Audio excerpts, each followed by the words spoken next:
web series and podcast created by Temple of Geek.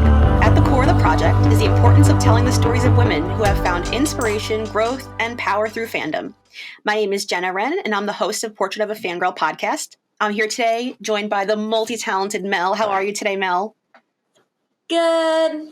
Glad to be on here, so super excited. I'm super excited to have you. I adore you, so this is going to be great. Oh, and I adore you too. So about yourself.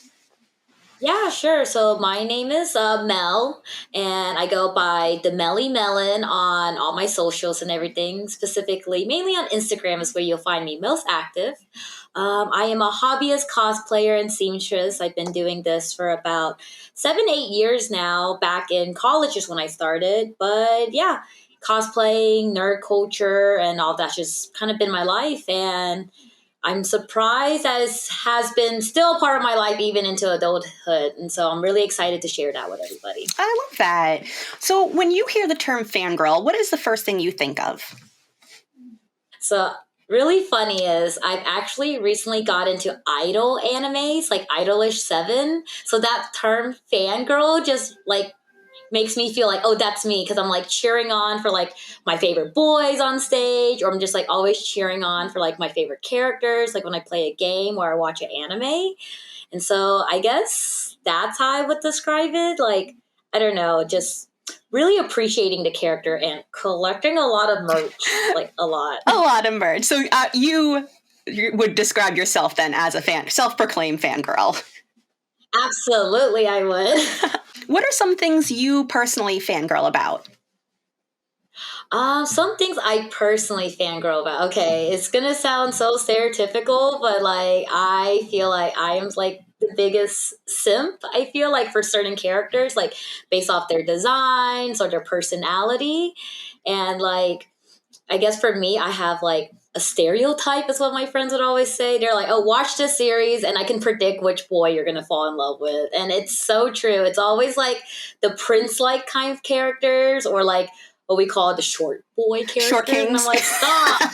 My short little kings, yes. Very few exceptions has made past it where they're tall. So very few. But yeah, that's how I feel about it. That's so funny because you don't necessarily realize the trends until you stop and you look at the things you really love and you're like, oh, wait a minute. I think I see a similarity. Right. The other day, there was this one character from Idolish 7 called Kujo 10. And I was like, oh, cool. And they had like different outfits for him. And so one of the outfits was like based off of like the Tales of series, like the video game. And I was like, I know which character this is. Like, I need to go into my 15-year like memory bank real quick, and hold and behold, the character I used to like be obsessed with in middle school is now dressed up as the same character I'm obsessed with now. I'm like, wow. That is so funny how it's truly cyclical. in trend. It's like very cyclical of how pop culture works like Right. that. Let's talk a little bit about your upcoming wedding. You're getting married next month, right? Yeah, so wedding is on March 31st. Whoop whoop. Ooh, we're in the crunch here.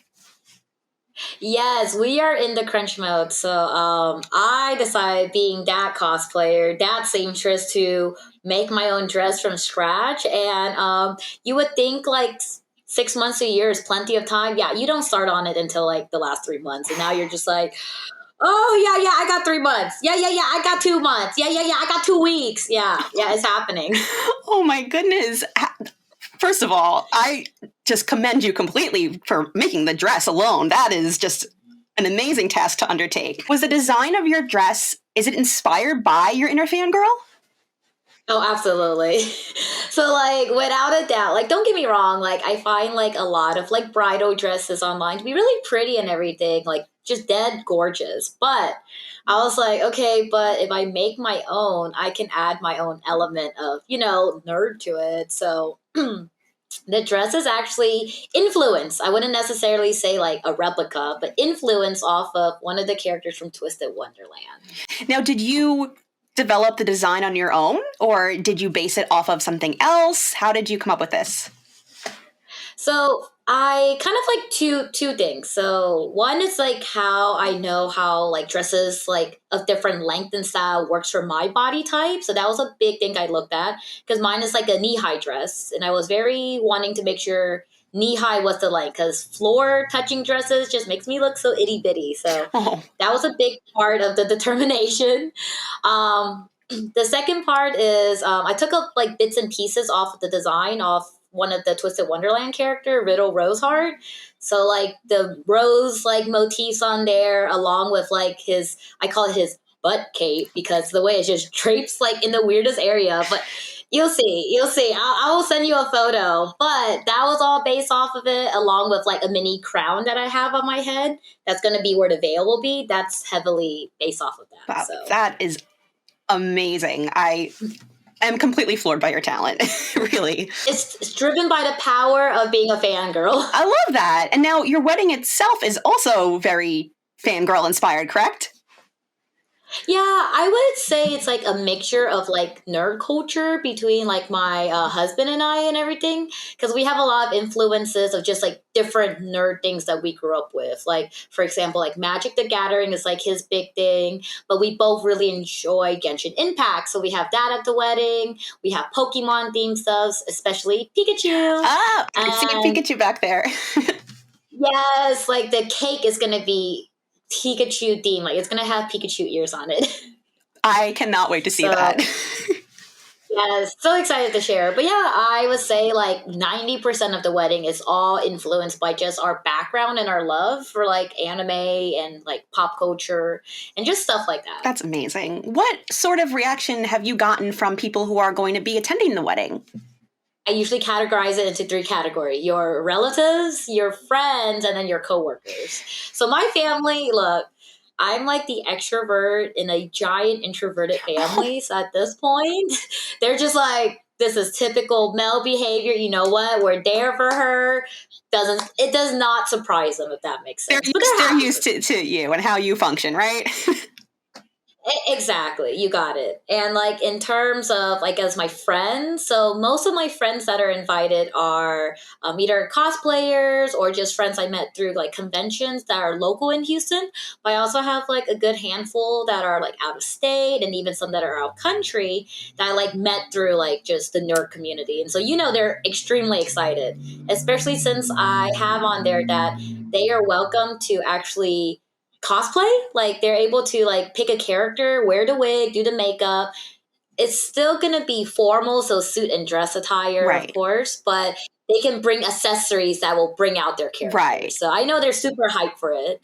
Some of them were like, "Mel, we're gonna dress up as your husbandos, okay?" I'm like, "Stop, Oh, your not for actual my husband husband." is going to be jealous. He's Look, used to it. he he's so used to it. Trust me, he's so used to it. And in terms of like my coworkers, like they too, they're like that's typical male behavior. So I think overall, everyone's really excited to see this type of wedding because it's so different. Right, it is. And I think it's amazing that you are really embracing what you love, both you and your husband. I think it's great to bring it to life that way in a big celebration. Oh. Do you feel like embracing your inner fangirl has changed your life in any way? I would say yes. I know growing up, I was more like self conscious about it. Like, I was never really the type, like back in grade school, to like showcase that I liked anime or like nerdy things. Like, I would still read my mangas and stuff. I never made it like my personality, if that made sense. Right. And I remember, like, just through like dating when I was in high school and college, I felt like some of like my previous partners in the past would be a little bit judgmental on it, be like, oh, that's kind of, I guess, what they would use in today's term, cringe, to be super into it or super be out in public about it. But ever since I met Justin, my husband now, I feel like I can truly be my own fangirl. Like, I feel that I can go out and have like nerdy stuff on, but feel very accepted for it. Or if I'm fangirling as I'm watching the idol anime in our living room, but I don't have to hold back. And it makes me feel like I'm my most genuine self. And that's like the best feeling I've ever felt, like ever in my lifetime. I love that. I think that self-acceptance is so important, and it's great to see you express it that way. I actually have a little story to share with you. I was across the country in California, of all places, and I met a cosplayer and we were exchanging socials on Instagram, and she saw that we both followed you. And she started gushing Aw. about you. Oh my Oh my gosh. God, really? She's like, you follow Mel? I'm like, oh, Mel is one of my really good friends. She's a sweetheart. She's so talented. This girl was enamored. Like, she was such a Aw. fangirl over you. How does that make you feel that your cosplays, your talents, your creations are inspiring other people? I didn't even know that could be like a thing, if that makes sense. Like I had like one or two people come up to me at cons before, and I was like, okay, that's pretty local, that makes sense. But all the way in Cali, that's so cool. But Yeah. I guess like that was like my initial goal, like when I first started like cosplaying. Especially the more I got into like seamstress work and like sewing and lots like just from crafting, I always like wanted to make sure that everything I've learned, I am able to like share with my audience because I feel like that was the biggest way I got into cosplay was just seeing like big creators share every little detail with no hesitation, and that's like my biggest goal is to like inspire others and to be informative and spread knowledge. So yeah, that really makes me happy. That's really cool that people are actually like listening. It was kind of surreal. I mean, I'm all the way in California, and I'm like, yeah, that's Mel. I know Mel. That leads me into another question I have for you. How do you feel about people reaching out to you for opinions and help on their cosplays or seamstress work? 100% hit me up anytime. Like I genuinely mean it. Like it does not bother me at all. And if anything, like it makes me feel good because I had people who would see like one of my like TikToks that was like how I made my Scaramouche hat, and like I would like receive like maybe like 4 or 5 people, which doesn't feel like a lot, but it is still. And they're like, oh, can you give me more insight and details? And I feel like I'd be sending them paragraphs and like photos, instructions, and like with no hesitation. Like it just brings me to joy. So yes, I really, really enjoy it when people reach out. If anything, that helps me stay motivated to keep creating. Yeah, you're inspiring more fangirls out there. What advice would you give a younger version of yourself about self-acceptance and embracing your inner fangirl? Let's see. If I had to choose one thing, it would definitely be to not worry about the opinions of everybody else, especially the opinion of like the rest of the world, quote, quote, watching.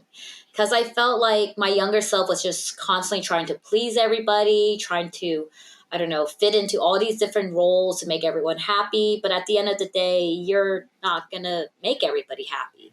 And secondly, why should I, if that makes sense? Because now at my age, I've honestly just, I am my best me. I am being who I truly am. And I feel like that's going to attract like minded people. And those are the people's who I feel's opinions are most valued.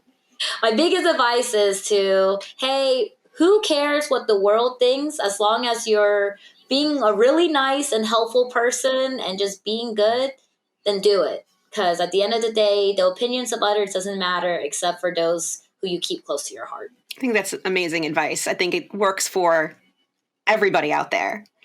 Do you have any last thoughts you want to share before we sign off today? I personally feel like just for my audience to, yes, keep embracing your inner fangirl, and you're never too old, you're never too young. Just be happy and just love what you love and spread that kindness. So, Beautifully said. Now, where can listeners find you on social media? so you can find me on social media via the Melly Melon, not pronounce the million though, because everyone calls me, hey, you're the million. It's the Melly Melon. So yeah, so you can always find me there, and I'm sure Jenna's We'll gonna link you. post the actual. Yes, you got it, because spelling it would take forever. But yes, always the Melly Melon. I'm mainly again on Instagram, and I like to create some fun videos from time to time via TikTok. But yeah. Always hit me up if you ever need anything. Thanks so much, Mel. This is going to wrap up our episode of Portrait of a Fangirl podcast. We want to thank everyone who tuned in today. If you have any questions or comments, hit us up on Instagram and Facebook using the handle at Portrait of a Fangirl. You can also find us across all social media and YouTube as Temple of Geek. If you'd like to check out any other episodes or shows, please visit templeofgeek.com.